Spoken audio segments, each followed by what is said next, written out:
You ever wake up in the morning and feel like you're carrying the weight of the world on your shoulders? Like no matter how hard you try, something invisible is pulling you down.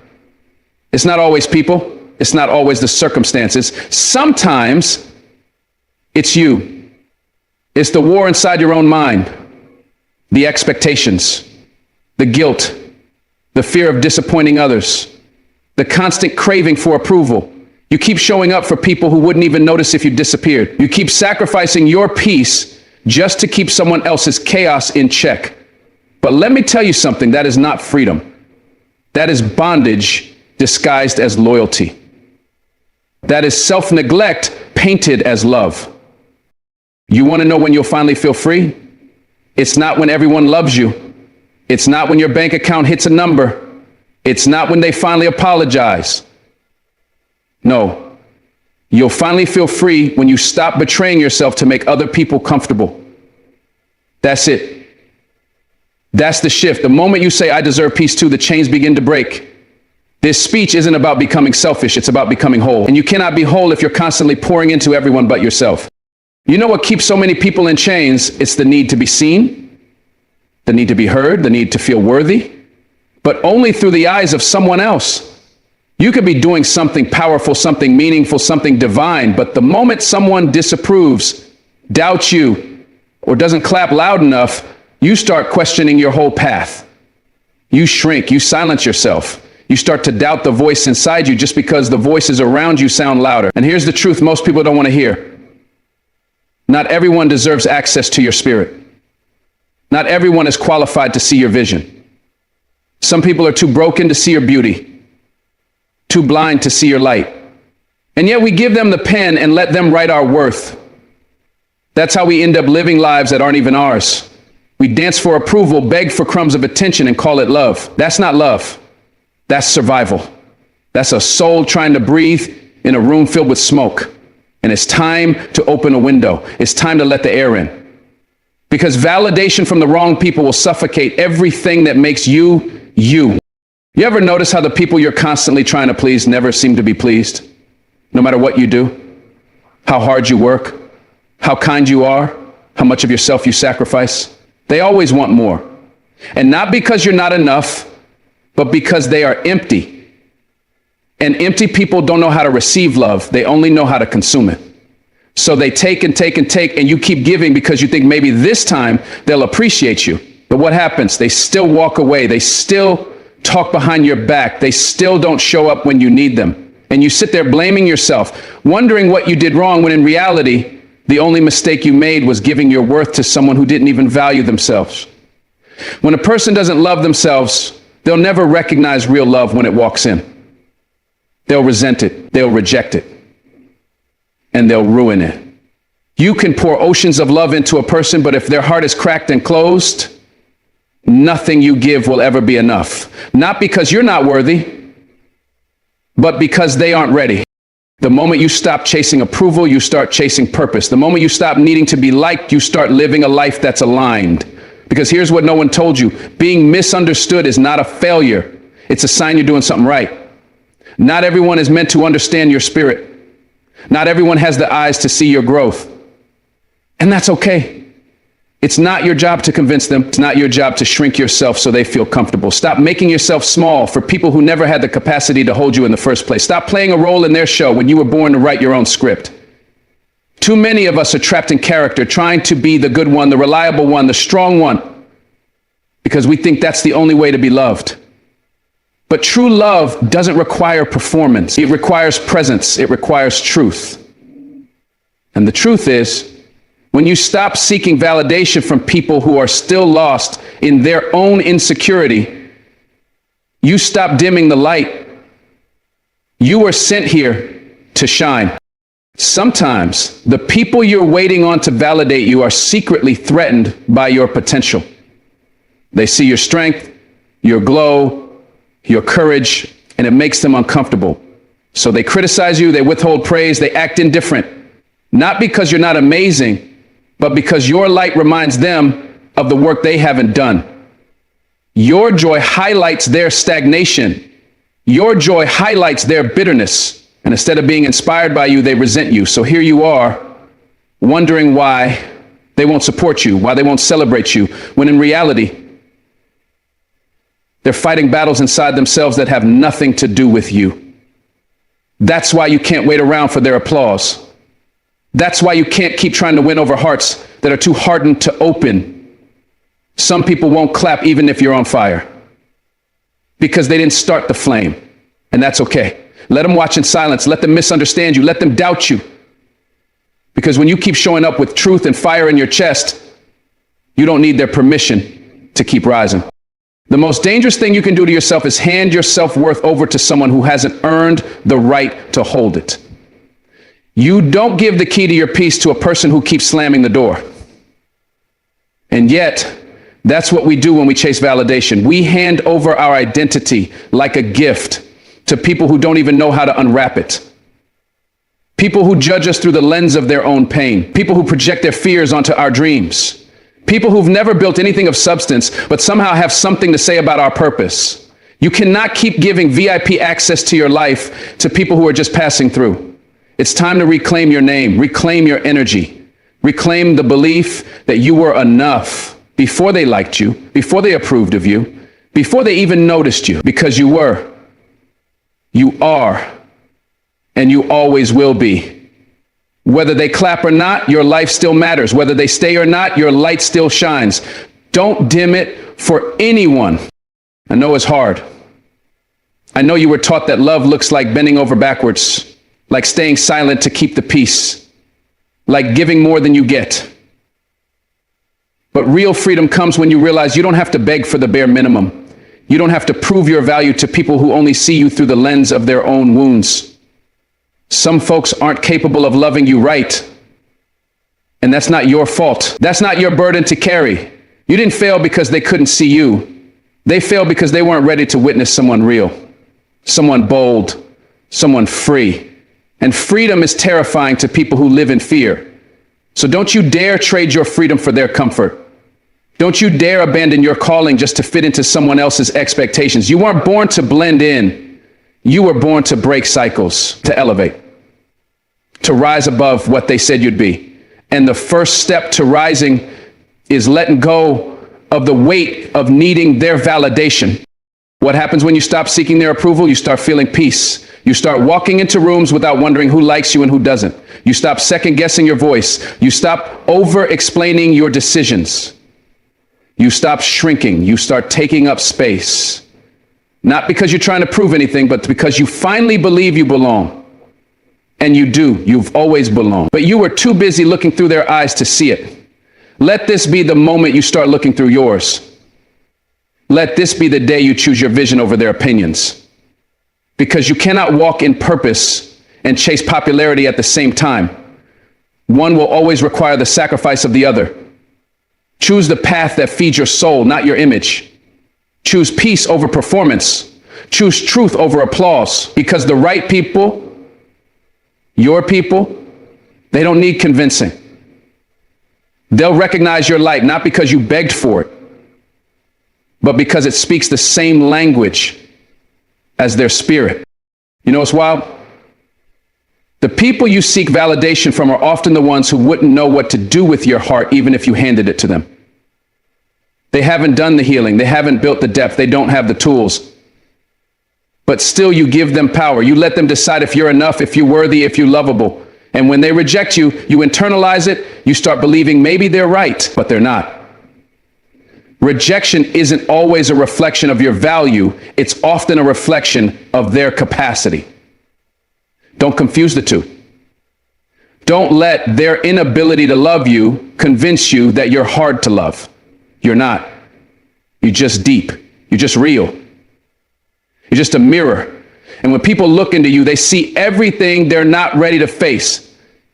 That's why they pull away. That's why they make you feel like you're too much. But let me tell you something. You are not too much. You are just not meant to shrink. You were never created to be small. You were created to shift the atmosphere. You don't need a committee to confirm your calling. You don't need the crowd to crown you before you rise. Some of the most powerful breakthroughs in life happen when no one's watching, when no one's clapping, when no one even believes in you but you. That's where the fire is born. That's where faith is tested. That's where resilience is built. And that's also where freedom begins. When you decide that your voice, your vision, your presence is enough, even in the silence, especially in the silence. Stop scrolling through life hoping to find your worth in other people's eyes. You'll never find it there. Your worth is in the mirror. It's in your story. It's in your scars. It's in the strength it took to survive every moment that tried to break you. And that's something no one can take from you. That's something no one has the authority to judge. So take it back. Take back your power. Take back your voice. And when they don't understand you, smile. Because you weren't born to be understood by everyone. You were born to be remembered by the right ones. Just do this. Start saying no without guilt. It sounds simple, doesn't it? But for so many people, it's one of the hardest things they'll ever do. Because saying no feels like rejection. It feels like letting someone down, like you're being selfish or cold. We've been conditioned from childhood to be agreeable, to be polite, to say yes, to avoid conflict and keep the peace.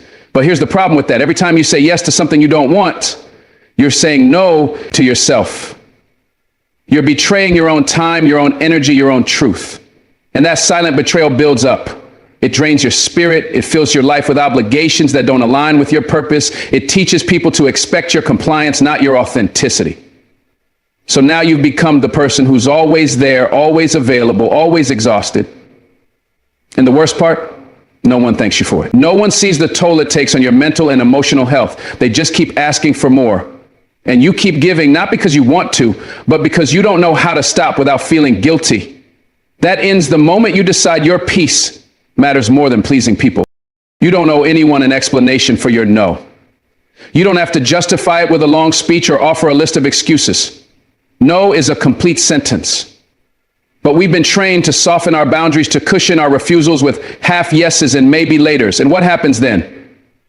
People don't hear no, they hear convince me. They hear hesitation. They push, they test, and eventually they wear you down. That's not respect. That's manipulation. And it only works if you give away your power. When you say no firmly and clearly, without guilt or apology, something powerful happens. You reclaim that power. You draw a line that tells the world, this is my limit, this is my energy, this is my time, and I will not bend it for approval. Saying no doesn't make you rude.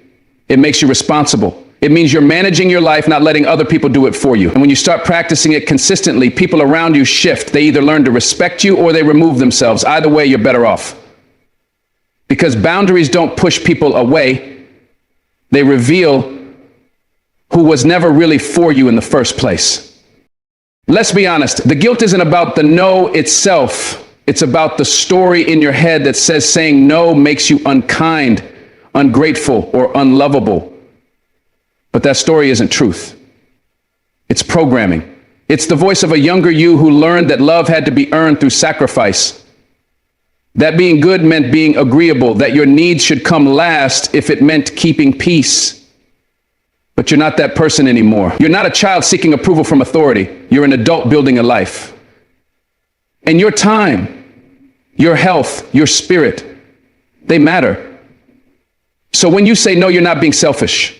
You're being honest. You're honoring your own capacity. And guess what? You have a right to protect your peace. You have a right to choose rest over running, solitude over social events, alignment over obligation. You have a right to not feel guilty for being unavailable, because availability should never be confused with love. Constant access is not the proof of your goodness. Your worth is not measured by how much you give to others. It's measured by how true you remain to yourself, even when it's uncomfortable. People will test your no. They'll question it. They'll try to make you feel bad about it. Not because your no is wrong, but because your yes was too easy before. You train them to expect access, and now you're changing the rules. So they'll guilt trip you. They'll say you've changed. They'll say you're being distant, cold, or dramatic. That's okay. Let them. That's the price of transformation. Every time you step into a new level of self-respect, you'll shake the foundation of old dynamics. That discomfort isn't a sign you're doing it wrong. It's a sign you're growing. So don't fold when they push back. Stand firm. Let your silence speak louder than their protests. You don't need to argue. You don't need to explain why your time is sacred. The people meant for you will adjust. They'll honor your space. And the ones who can't, let them walk. Your job is not to be constantly available. Your job is to protect the energy that allows you to function, to thrive, to grow. And the more you say no without guilt, the more your life fills with the things that truly matter: clarity, purpose, and peace. Saying no is one of the most spiritual acts you can perform. It's a declaration that your soul has value, that your energy is not for sale, that your days are not a free-for-all buffet for people who don't consider your capacity. We live in a world that glorifies hustle, that praises overcommitment, that romanticizes burnout. But what's the reward for all that self-sacrifice? Approval? Temporary praise? A fleeting moment of feeling needed? It's not worth it. Because while you're busy giving yourself away, your dreams are waiting. Your peace is waiting. Your healing is waiting. And none of that can happen if you're constantly caught up in everyone else's agenda. Saying no isn't just about rejecting requests. It's about choosing yourself. It's about creating the space to hear your own voice again, to breathe, to rest, to remember who you were before the world told you to be everything for everyone. So every time you say no without guilt, you're breaking a generational cycle of self-abandonment. You're teaching your inner child that it's safe to choose peace. You're showing your future self that you're ready to live in alignment, not just survival. The most confident people you know, they say no with ease.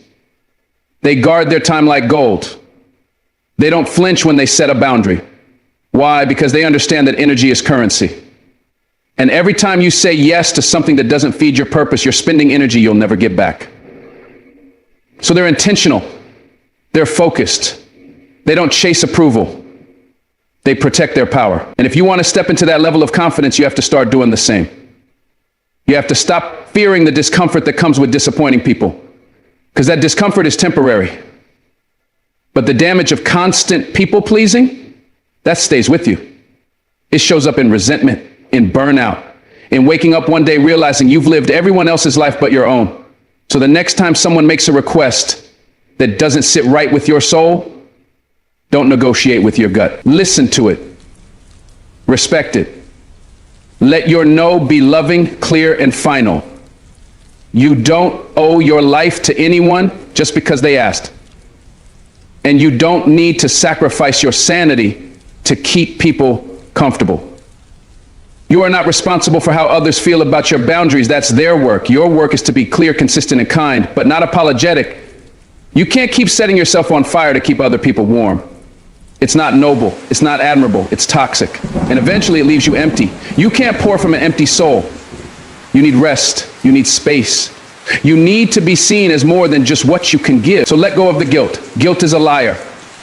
Guilt whispers that you're bad for choosing yourself. But truth says you're finally waking up.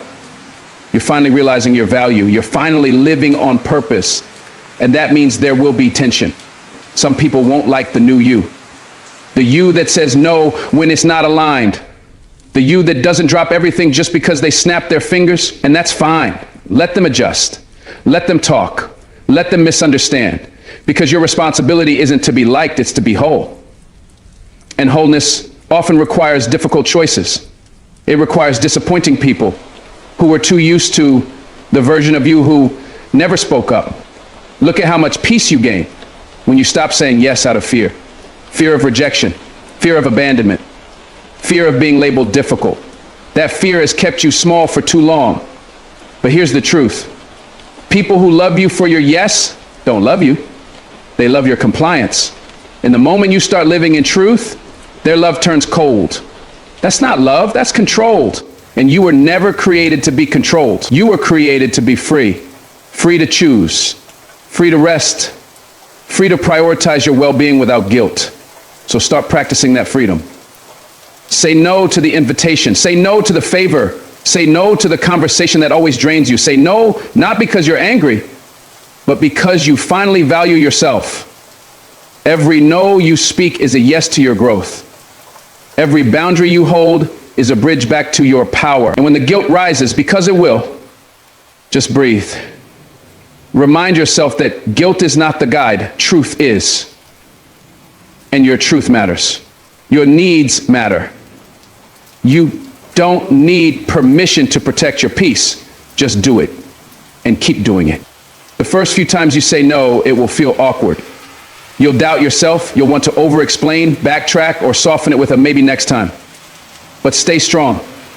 Let it be uncomfortable. Growth always is. And eventually that discomfort fades. It's replaced with clarity, confidence, and calm. You stop being a hostage to everyone else's expectations. You stop building your life around other people's plans. You start moving in sync with your own rhythm. And you begin to trust yourself again. That's the gift of a well-placed no. It rewires your brain. It rewrites your story. It teaches you that you are enough, even when you're not pleasing someone. And that kind of self-trust, that's priceless. That's what creates joy. That's what creates purpose. So if you're tired, if you're overwhelmed, if you feel like you've lost yourself in the chaos of everyone else's needs, it's time to take a step back. And it starts with one word, one choice, one moment of boldness. Just say it. Say no. Not with anger, not with shame, but with love. Love for your life. Love for your time. Love for the peace you're finally ready to protect. Let go of trying to fix broken people who don't want to heal. That mission will drain you, frustrate you, and eventually break you too. You can pour all your love, energy, patience, and wisdom into someone, but if they're not ready to grow, nothing you do will make a difference. Healing is a personal choice. It can't be forced, begged, or manipulated into happening. You can't want it more than they do. You can show them the mirror, but if they refuse to look, you can't make them see. So many people fall into the trap of becoming a savior, thinking love can transform someone who doesn't even want to change. But love is not enough when accountability is absent. And the longer you stay hoping they'll rise, the more you sink. You lose pieces of yourself trying to glue someone else together.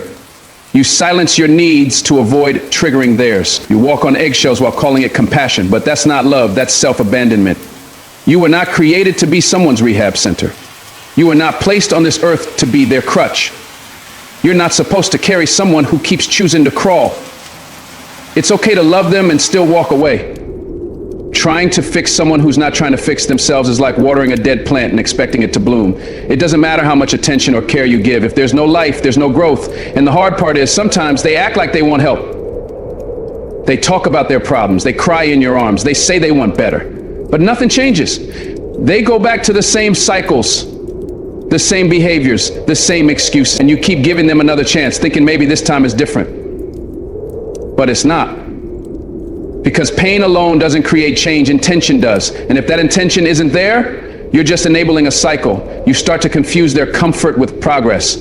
You confuse your exhaustion with sacrifice. But real love doesn't destroy you. Real love doesn't feel like a burden. Real love is mutual effort. It's both people taking responsibility for their healing. You shouldn't have to do all the emotional lifting while they watch. That's not partnership. That's codependency. And the longer you carry them, the longer they stay stuck. You become their excuse not to grow. Their safety net, their escape from facing themselves. It's not your job to rescue people from their own self-destruction. That's a truth most people don't want to accept. Because we've been conditioned to believe that love means holding on no matter what, that walking away is cold or cruel, but sometimes letting go is the kindest thing you can do for them and for yourself. When someone refuses to heal, they'll drag you into their chaos. They'll make you question your worth. They'll project their pain onto you and then blame you for the fallout, and slowly you'll start to feel responsible for things that were never yours to carry. Their mood becomes your burden. Their choices become your stress. You lose sleep over problems they won't even acknowledge. And yet you stay, hoping that love will awaken them. But it won't. Love is not a replacement for inner work. You can support someone through healing, but you cannot drag them. That journey is theirs to walk, and if they refuse to take the first step, you have to stop standing still waiting. Your life deserves forward motion. Your peace deserves protection. You can't grow while staying planted in someone else's avoidance. You may think you're being loyal by staying, but what you're really doing is betraying yourself. Loyalty is noble when it's mutual. But when it's one-sided, it becomes a prison. You keep giving your all to someone who barely shows up for themselves, and over time, your spirit starts to dim. You become a shell of who you used to be. Always tired, always worried, always trying to make it work. But healing is not teamwork when one person refuses to participate. You can't force someone to see their value. You can't convince them they're worth healing if they're committed to their brokenness. Some people use pain as a shield. They wear it like armor to avoid accountability. And they'll keep attracting people like you, healers, fixers, empaths, because it gives them temporary relief, but they don't want permanent change. They want someone to soothe the symptoms while avoiding the cure. And that's not fair to you. You deserve a connection where you're not constantly fixing, but growing. Where you're not losing yourself in the name of helping. You deserve someone who meets you halfway, who's just as committed to healing as you are. Stop mistaking potential for reality. Just because someone could be better doesn't mean they will be. And your love won't magically unlock that version of them. You're not a magician. You're not God. You can't control someone's path no matter how badly you want to. It hurts, yes, because you see the good in them. You see the light hiding beneath the wounds. But until they see it for themselves, nothing changes. You'll be stuck in a loop of almosts and maybes. They'll keep promising change and delivering excuses. And you'll keep hoping, waiting, sacrificing. That's not love, that's torment. You deserve peace. You deserve progress. And you can't have either if you're clinging to someone's potential instead of accepting their reality. Let them go. Not because you don't care, but because you do. Because you care about your life, your growth, your sanity. Sometimes love looks like walking away so they can finally confront the emptiness without your constant rescue. Sometimes letting go is the wake-up call they need.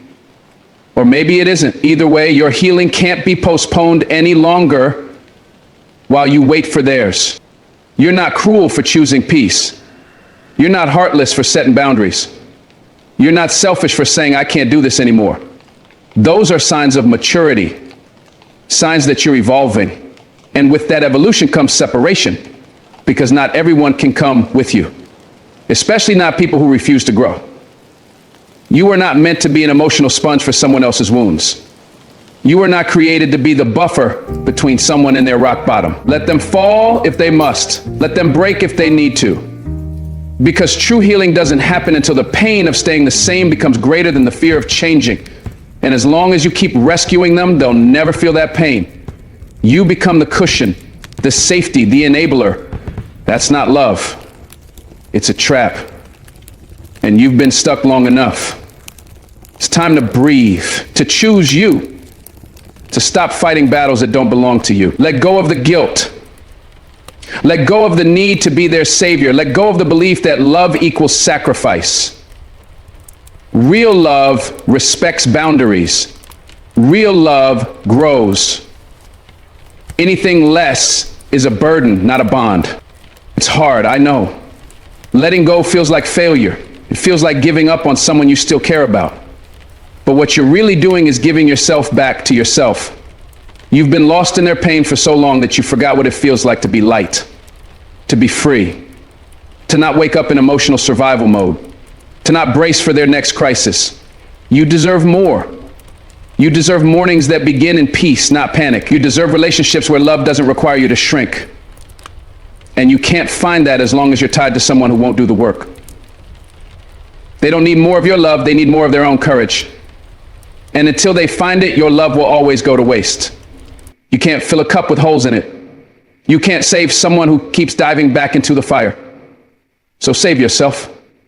Choose the version of you that's no longer willing to be consumed. Choose the peace that waits on the other side of release. Your healing starts where their chaos ends. Healing is a solo journey. It requires personal accountability, honesty, and the willingness to face uncomfortable truths. And if someone's not willing to go there, you can't drag them. You can't sit in therapy for them. You can't unpack their trauma for them. You can't choose growth on their behalf.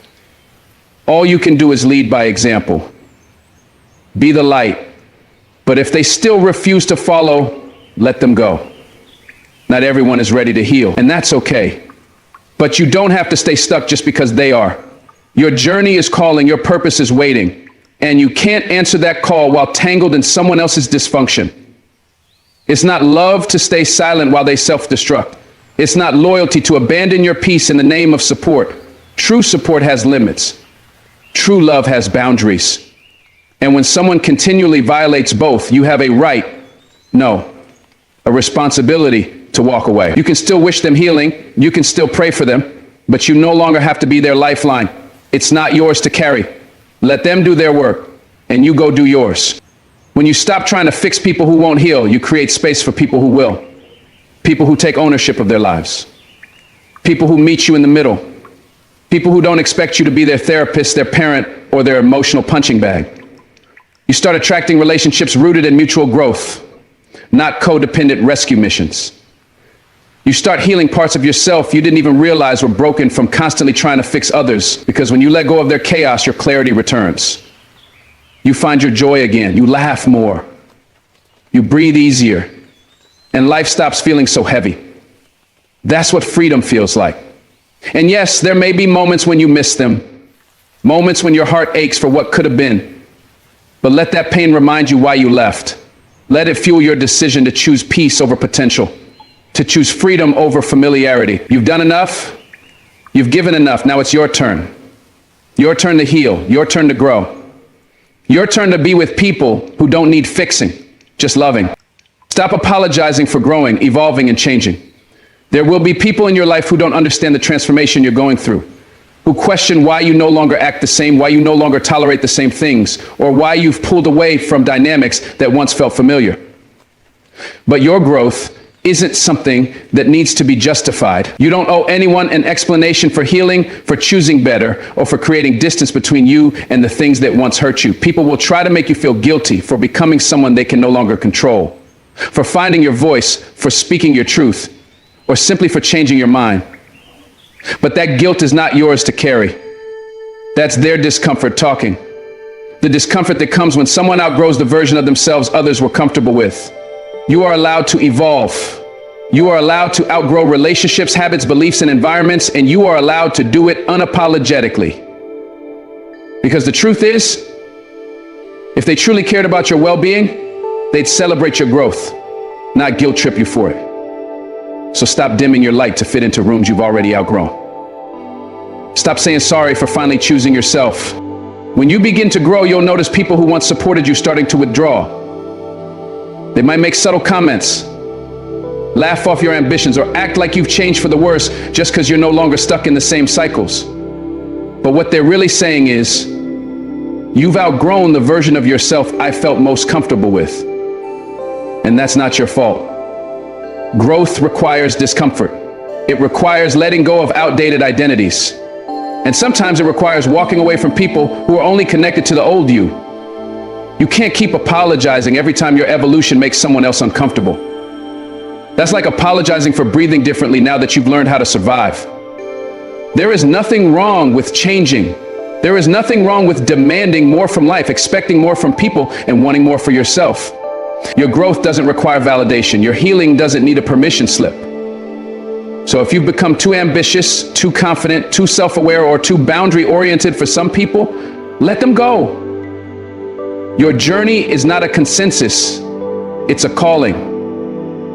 And you're not here to shrink so others can stay the same. There comes a point where you realize that staying the same just to keep others comfortable is the real betrayal.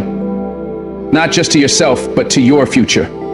Because every time you apologize for your growth, you teach yourself that evolving is wrong. That becoming stronger, wiser, more self-assured is something to hide. But growth is never shameful. It's not something to be whispered about or downplayed. Growth is powerful. It means you're no longer stuck in survival mode. It means you've looked at your past and made the brave decision to change your future. But people who refuse to grow will always see your progress as a threat.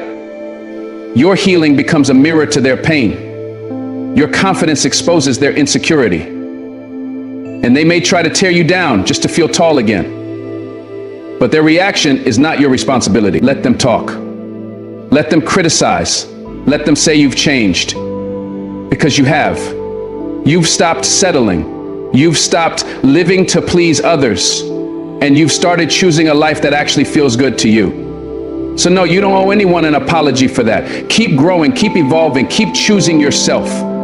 even if it makes others uncomfortable. Don't let nostalgia trap you in places you've already outgrown. Just because you once found comfort in a person, place, or version of yourself doesn't mean you owe it forever. Growth means you can look back with love but move forward with intention. You can honor where you came from without staying stuck there. And sometimes the people from your past won't understand this.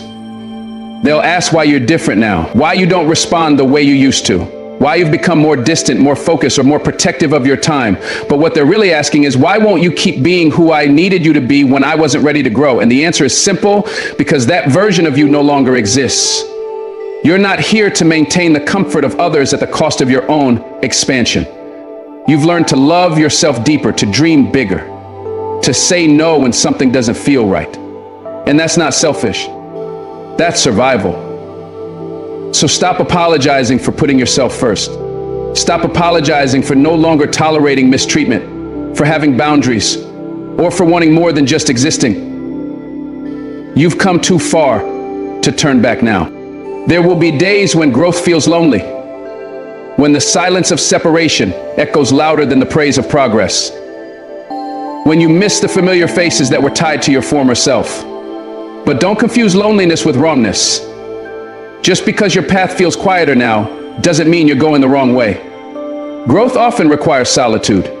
It calls for reflection, and it demands clarity, something that can't happen when you're surrounded by a noise that tells you to stay small. And yes, you might lose some people along the way, people who liked the version of you that didn't speak up, that didn't challenge their behavior, that made space for everyone else but yourself.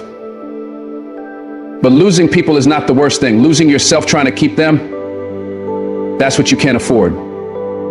You didn't come this far just to shrink again. You didn't endure all that pain, all those lessons, all those sleepless nights just to stay stuck in someone else's version of you. So when that guilt tries to creep in, when someone tries to guilt you for changing, remind yourself of everything you've overcome. You earned this growth. You earned this peace. Don't apologize for claiming it. Sometimes people will say you're too much now that you've grown, too bold, too vocal, too direct, too confident. But what they're really saying is, I'm not used to you having boundaries. People grow accustomed to the version of you that needed validation, that kept the peace at the cost of your own discomfort, that went along to get along. But the moment you stop apologizing for your truth, the moment you speak up instead of shrinking down, it disrupts the dynamics they benefited from. And that's okay. You weren't made to live in a box built by other people's comfort zones. You weren't born to be palatable, agreeable, or easy to manage. You were born to be real. And realness means changing. It means saying, I'm not okay with this anymore. It means leaving the table when respect is no longer being served. So let them say you've changed. Let them call you difficult. Let them misunderstand you. That's none of your business. Your only job is to stay true to the person you're becoming. The one who's finally unlearning how to shrink, how to stay silent, how to make yourself small. There's power in that, and it needs no apology. You have to remind yourself that growth isn't betrayal, it's alignment. You're not turning your back on people by choosing to heal. You're not abandoning anyone by choosing peace over chaos. And you're certainly not being ungrateful for wanting more than what kept you broken. The world will try to guilt you into staying small. Family might say you've become distant. Friends might say you've changed. But remember, people who love you will grow with you, not against you. Those who truly want what's best for you won't shame your transformation, they'll support it. But you have to be willing to lose the approval of those who benefit from your stagnation. You have to be willing to let go of comfort for the sake of growth. You don't need to apologize for evolving. You don't need to explain why you no longer engage in the same behaviors or participate in the same dynamic. Your life is yours. And every step forward is a reflection of the courage it took to break free from the old patterns that no longer serve you. Don't dim your light to keep others from facing their own darkness. Let your growth shine, loud and unapologetic. You don't need anyone's permission to change. You don't need a round of applause or a unanimous agreement before you decide to become a better version of yourself. Change is messy, it's uncomfortable. It sometimes feels like grief, because you're not just evolving, you're saying goodbye to parts of yourself that once felt safe. And yet you must move forward. You must honor that tug in your soul that whispers, there's more for you than this, even if others don't understand, even if they think you're being dramatic, too ambitious, or too sensitive. Let them think what they want. Their inability to evolve isn't your responsibility. You're not here to drag people into their healing. You're not here to wait around for others to catch up. You're here to grow, to expand, to transform. And no, it doesn't require an apology. If someone truly values you, they'll evolve with you. If they don't, they'll fall away. And that's okay. Not everyone is meant to stay. Some people are just lessons, stepping stones, mirrors. And when their time is up, you have every right to keep growing, even if they choose not to. You're allowed to want more. You're allowed to dream bigger. You're allowed to walk away from anything that no longer aligns with who you're becoming. That's not arrogance. That's evolution. You're no longer the version of yourself who stayed quiet to keep the peace, who tolerated disrespect to avoid confrontation, who abandoned yourself just to be accepted. You've learned too much, healed too deeply to go back to who you were. And it's okay if that makes others uncomfortable. Your evolution is not an attack. It's not a rejection. It's simply a reflection of your own inner work. And if others can't handle that, it's not your burden to carry. Let them talk. Let them misunderstand. Let them stay stuck. Your future is calling, and it won't wait around for your apologies. It's time to stop saying sorry for no longer fitting into places that hurt. It's time to stop explaining why you've outgrown what once felt like home. Growth is your birthright, change is your power, and you're finally stepping into both. Boldly, fearlessly, without regret, without guilt. Because this version of you, the one who finally chose themselves, that's the real you. And you owe no one an apology for finding them. Just do this. Sit with yourself. Listen to your soul. In a world that constantly demands your attention, that pulls you in 1,000 directions, that fills every silent moment with noise, sitting in stillness with yourself can feel uncomfortable at first. You've been trained to escape it. The moment silence creeps in, you reach for your phone, turn on the TV, call someone, do anything but be alone with your thoughts. But that stillness, that quiet is not your enemy. It is your truth. Within it lies every answer you've been searching for outside. You don't need more advice, more validation, or more distractions. You need presence. You need connection, not with the world, but with your soul, because your soul has been whispering to you for a long time. It's the ache you feel when something isn't right. It's the ache you feel when something isn't right. It's the pull you sense when you're headed in the wrong direction. It's the peace that floods you when you finally honor your intuition.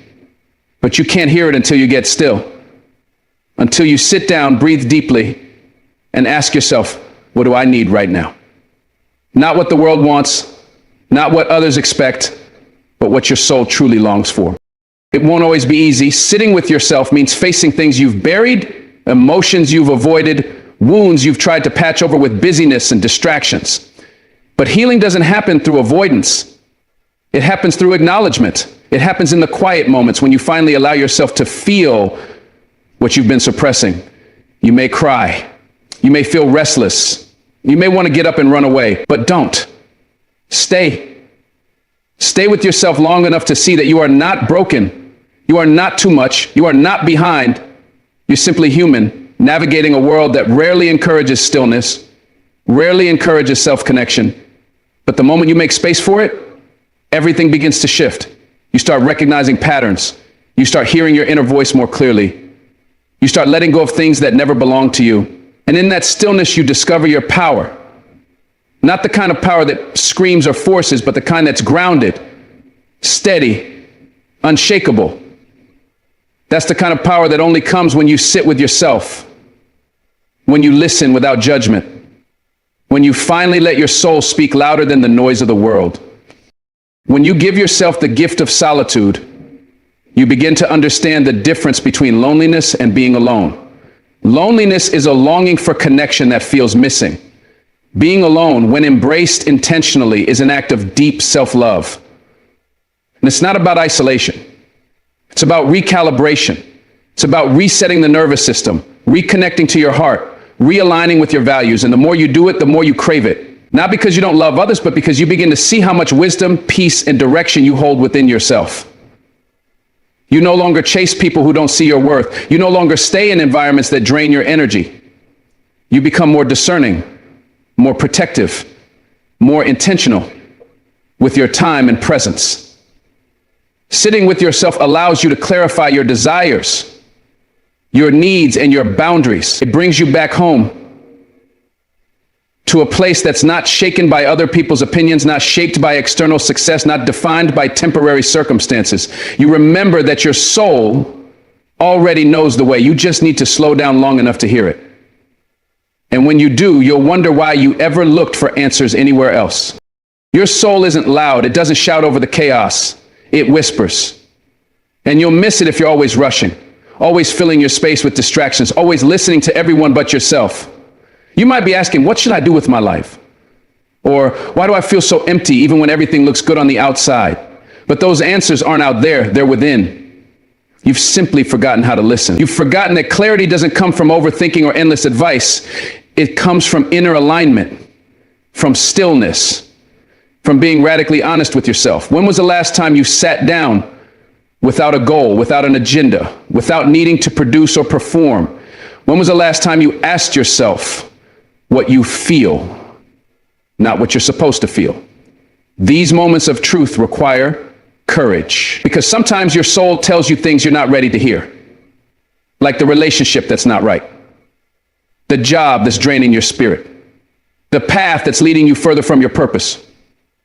But truth doesn't exist to hurt you, it exists to free you. And the sooner you listen, the sooner you heal. There's a reason you feel anxious when things get quiet, because in that silence, your soul finally has room to speak. And the truth is that voice has been drowned out for years by noise, by fear, by the pressure to keep up. But when you sit with yourself long enough, you begin to peel away all the layers you've built to survive, the masks, the roles, the identities shaped by others. And underneath all of that, you find your essence, your true self, the part of you that has always known who you are, what you want, what you deserve.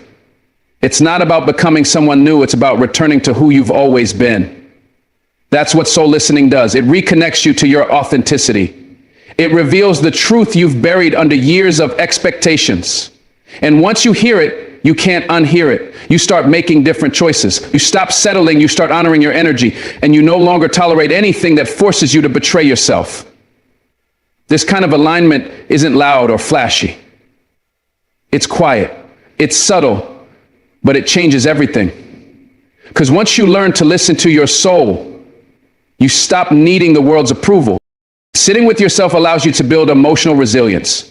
Because instead of reacting to life from a place of chaos or confusion, you start responding from a place of wisdom. You're no longer tossed around by every external storm. You develop a sense of inner calm that can't be shaken. You learn to ride out uncomfortable emotions without suppressing them. You learn to be with your sadness without drowning in it.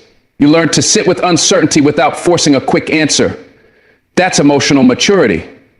And it comes from practice. It comes from giving yourself space to feel instead of fix, to understand instead of judge, to accept instead of resist. And every time you choose to sit with your discomfort, to breathe through your fears, to listen to your intuition, you strengthen your connection with your soul. You become your own anchor, your own healer, your own safe place. That doesn't mean life won't hurt, but it means you'll stop abandoning yourself in the face of pain. You'll stop running. You'll face it with open hands and a steady heart. And over time, you'll realize your soul was never fragile. It's the strongest part of you. There's something sacred about simply being with yourself. No pressure to perform. No need to impress, no one to please, just you, breathing, feeling, existing. In that space, healing begins. Not because you're doing anything, but because you finally stopped doing everything. You've stepped out of the noise long enough to remember that you are already enough. You're not behind, you're not broken, you're not failing, you're evolving. And evolution takes time, it takes space, it takes silence. This is the space where you begin to forgive yourself for what you didn't know, for the times you settled, for the ways you abandoned yourself to feel loved. You begin to see yourself with softer eyes. You start nurturing the parts of you that never got to feel safe. And little by little, you return to wholeness. Not because you changed who you are, but because you finally saw yourself clearly.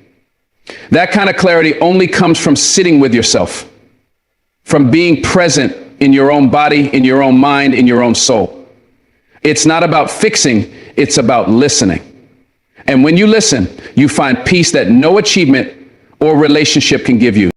Many people go their whole lives avoiding themselves. They chase goals, relationships, and validation, trying to fill a void that only self-connection can heal. But no matter how far you run, you always end up facing yourself. That's why the work begins within. That's why sitting with yourself matters. Because when you finally get quiet, you realize what truly matters to you. You realize how much energy you've wasted trying to be someone you're not, how much you've compromised your peace for the sake of fitting in. But all of that changes when you start listening inward. You start asking better questions. You stop blaming the world for your unhappiness and start taking ownership of your energy. That's where empowerment begins, not from control, but from clarity, from alignment, from inner trust. And every time you choose to return to yourself, to sit in silence, to breathe through the noise, you strengthen that trust. You remind yourself that no matter what happens around you, you have a place within you that is steady, wise, and whole. That is your power. And it's always been there. You just had to slow down enough to find it. The truth is, your soul is your compass. It will guide you if you let it. But most people are too busy following maps drawn by others. They ignore their intuition because it doesn't make logical sense. They betray their gut feelings because it might disappoint someone. But your soul knows what your mind hasn't figured out yet. It knows when something isn't right. It knows when it's time to let go, to move on, to choose differently. And the more you listen to it, the louder it gets. That's what sitting with yourself does. It tunes you back into that internal compass. It realigns you with your truth. It helps you make decisions, not from fear, but from faith. Faith in yourself, faith in your path, faith in the quiet voice that keeps whispering, this is not the end. Keep going. When you trust that voice, you stop needing to force things. You let life unfold with more grace. You navigate change with more peace. And even in the uncertainty, you feel grounded because you're anchored in your soul, not in outcomes. That's a freedom you can't find anywhere else. So just do this. Sit with yourself. Not once, not occasionally, but often. Make it a habit. Make it sacred. Whether it's 5 minutes or 50, give yourself that time. That silence. That space to just be, not to fix, not to plan, not to strive, but to breathe, to listen, to feel, to remember who you are underneath all the noise. That version of you is not lost. It's waiting patiently for you to return. And when you do, when you sit, listen, and reconnect, you'll realize that everything you've been searching for outside has been within you all along. Your peace, your clarity, your healing, your direction. It all starts when you come home to yourself, when you stop running, when you stop apologizing for needing rest, reflection, and realignment. When you finally say, I am ready to hear what my soul has been trying to tell me. That's the beginning of everything. That's where true transformation starts. And it doesn't require noise, achievement, or anyone's approval. Just stillness. Just presence. Just you. Detach from the outcome, commit to the process. It sounds simple, but it's one of the hardest things to do in a world obsessed with results. From a young age, we're taught that our value is tied to our achievements. The grades we get, the trophies we win, the promotions we earn. Everything revolves around outcomes. But the truth is, outcomes are often outside our control. You can do everything right and still not get the reward you expected. You can train for months and lose the race. You can pour your heart into a project and not get recognized. That's life. And if your sense of worth, purpose, and peace is tied to that outcome, you'll constantly live in anxiety, disappointment, and frustration. That's why you need to shift your mindset. Let go of the need to control how everything turns out. Let go of the desperate clinging to results. Instead, turn your focus to the process, the daily actions, the effort, the mindset, the discipline, the attitude. That's where your power is. You can't guarantee what will happen, but you can show up fully. You can control how you show up today. And that is enough to create real, lasting change. When you detach from the outcome, you begin to experience a different kind of peace. It's not the peace that comes from achieving something, it's the peace of knowing you did your part. It's the inner calm that comes from being aligned with your values. When you stop obsessing over whether or not you'll succeed, you become more present. You stop worrying about what people will say or how you'll be judged. You stop overanalyzing and overthinking. You start flowing with life instead of fighting against it.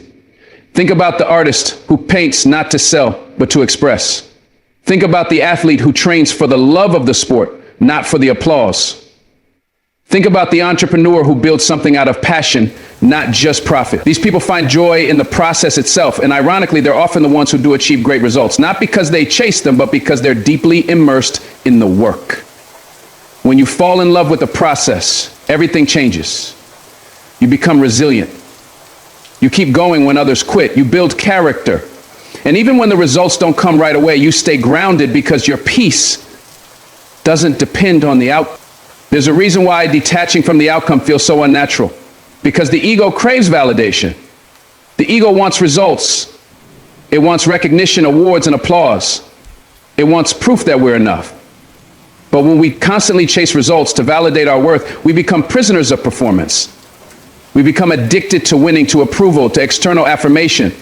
And the danger is that the moment things don't go as planned, the ego collapses. We question ourselves, doubt our path, and start thinking we've failed. Even if we gave our best, detaching from the outcome means silencing that ego.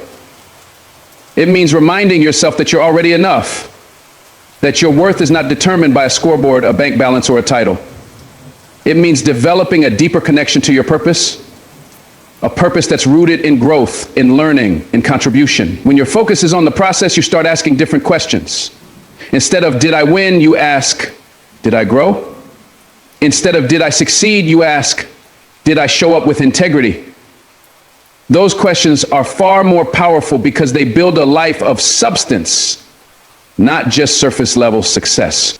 It takes courage to detach from the outcome, especially in a world that constantly pressures you to measure your progress by results.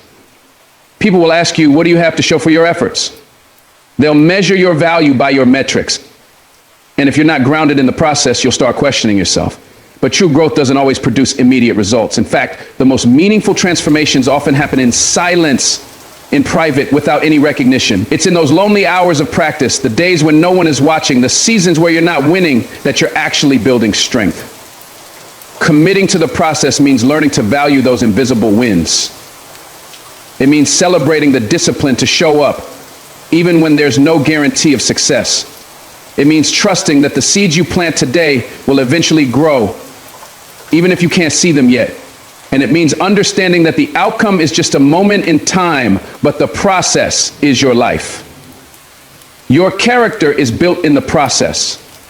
Your habits, your resilience, your inner strength, they're all forged in the process.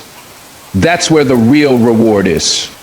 When you fixate on the outcome, you create unnecessary pressure that kills your creativity and drains your energy. Think about it.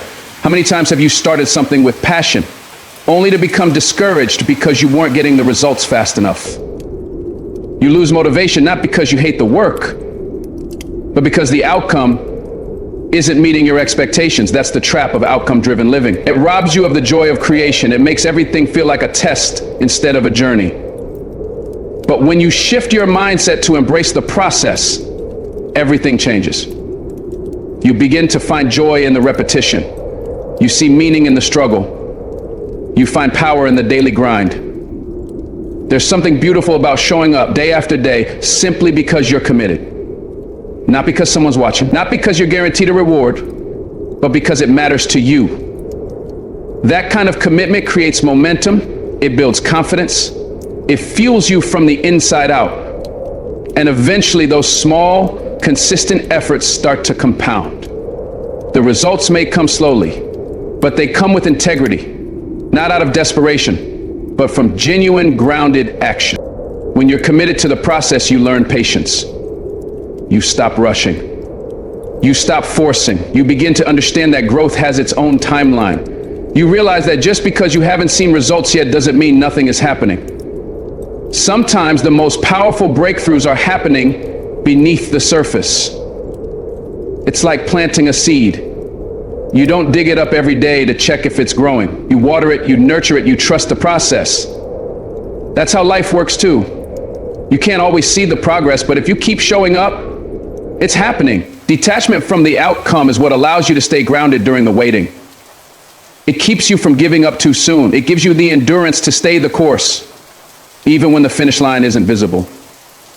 And the more you practice this, the stronger you become. You stop living for the destination and start honoring the journey. And the irony is, when you no longer need the outcome to feel fulfilled, you're more likely to achieve it. Because you're not desperate, you're devoted. That subtle shift changes everything. There's freedom in detachment. Not the kind of detachment that means you don't care, but the kind that means your identity isn't wrapped up in the results. You care deeply. You give everything you have, but your peace doesn't rise and fall with the outcome. That's emotional freedom. It means you can pursue your goals without being crushed by them. You can take risks without being paralyzed by fear. You can try, fail, learn, and grow, and still be whole. That's the kind of strength most people never develop because they never learn to let go of control. They want certainty, they want guarantees, but life doesn't offer those. It offers growth, it offers opportunity, it offers lessons. And those lessons are most available to the person who's focused on the process. The person who's willing to stay humble, who's willing to keep showing up, keep learning, keep improving. The process is where your character is tested and shaped. The process is where you become who you were meant to be. And the longer you stay in it, the more grounded, clear, and powerful you become, not because of what you achieved, but because of who you became. This mindset doesn't just apply to career or success. It applies to relationships, to healing, to personal growth. So many people rush the process of healing because they're desperate to feel better. They want the pain to go away. They want closure. But healing isn't an outcome. It's a process. It's messy. It's unpredictable. It doesn't follow a timeline. And if you're attached to how it's supposed to feel or how fast it's supposed to happen, you'll constantly feel behind. But if you commit to the process of self-reflection, of honesty, of forgiveness, of letting go, you'll find that healing comes in waves. Some days you'll feel strong, other days you'll fall apart. That's part of it. The process is what transforms you. The process is what softens you, strengthens you, wakes you up. And when you surrender to it, without trying to control the outcome, you find a deeper kind of peace. You stop asking, when will I be healed? And start asking, how can I love myself through this? That shift is everything. It brings you back to yourself. And that's the greatest healing of all. Even in your spiritual journey, detachment from the outcome is key. People often approach spirituality with a results mindset, hoping for peace, enlightenment, or answers. But the deepest spiritual growth doesn't come from trying to get something. It comes from surrender, from devotion, from simply showing up to the practice, whether it's prayer, meditation, service, or silence, without needing a reward. You do it because it centers you, because it connects you, because it humbles you. And when you stop chasing spiritual highs, you start experiencing real transformation. You become more grounded, more compassionate, more awake. That's what happens when you detach from the spiritual outcome and commit to the spiritual process. The irony is the very peace you were chasing shows up not because you demanded it, but because you made space for it. You learn to trust that you're exactly where you need to be. You stop comparing your path to others. You stop needing signs and start becoming the sign. That's the power of process over outcome. It's the quiet, steady, faithful commitment to something greater than yourself, without needing it to prove anything to anyone. At the end of the day, detaching from the outcome is not about giving up on your dreams. It's about changing the way you pursue them. It's about anchoring your sense of worth, peace, and purpose in the effort, not the result. It's about building a life where the process itself is meaningful, where the work you do, the growth you pursue, and the way you show up is its own reward. And when you live like that, you're free from anxiety, free from pressure, free from the constant need to prove yourself. You become someone who's deeply rooted, who doesn't chase validation, who doesn't crumble when things go wrong. You become someone who trusts life, who moves with purpose, who stays steady in storms. And over time, that kind of energy attracts real success, not just temporary wins, but lasting, soul-alive success. That's what happens when you let go of the outcome and commit to the process. You stop performing and you start living. You stop chasing and you start becoming. And in that becoming, you realize the process was always the prize. As we reflect on everything discussed, it becomes clear that true growth, peace, and fulfillment are not found in the outcomes we chase, but in the process we commit to. Life is unpredictable. Results come and go. Some days reward you, others humble you. But through it all, what truly matters is who you become in the journey. When you release your need to control how things turn out, you make space for something greater: presence, discipline, resilience, and purpose. You stop defining yourself by wins and losses and begin measuring your life by effort, integrity, and courage. The pressure to succeed, to be recognized, to prove your worth can often pull you away from your deeper purpose. That's why detaching from the outcome isn't about not caring. It's about caring so deeply that you're willing to show up fully, regardless of the reward. It's about choosing consistency over comparison, inner strength over external approval, and long-term transformation over short-term validation. The process is where your strength is forged. It's where your mindset is shaped. It's where you discover what you're really made of. The late nights, the quiet moments, the times no one sees you trying, those are the sacred spaces where the real work is done. Committing to the process means showing up for yourself every single day, even when there are no guarantees. It means trusting that the universe, God, or life itself is working in your favor, even when you can't yet see the fruits of your labor. It means giving your best without being attached to what you'll receive in return. And when you live that way, with dedication, purpose, and faith, you gain a kind of freedom that can't be shaken by failure or disappointment. You grow from within. You rise without needing applause. You thrive, not because of a perfect outcome, but because you stay true to your path. So wherever you are right now, whether you're building something new, healing from something painful, or simply trying to find your way, remember, the process is not the obstacle, it is the way. Embrace it, trust it, honor it, because what you're becoming is far more valuable than what you're trying to achieve.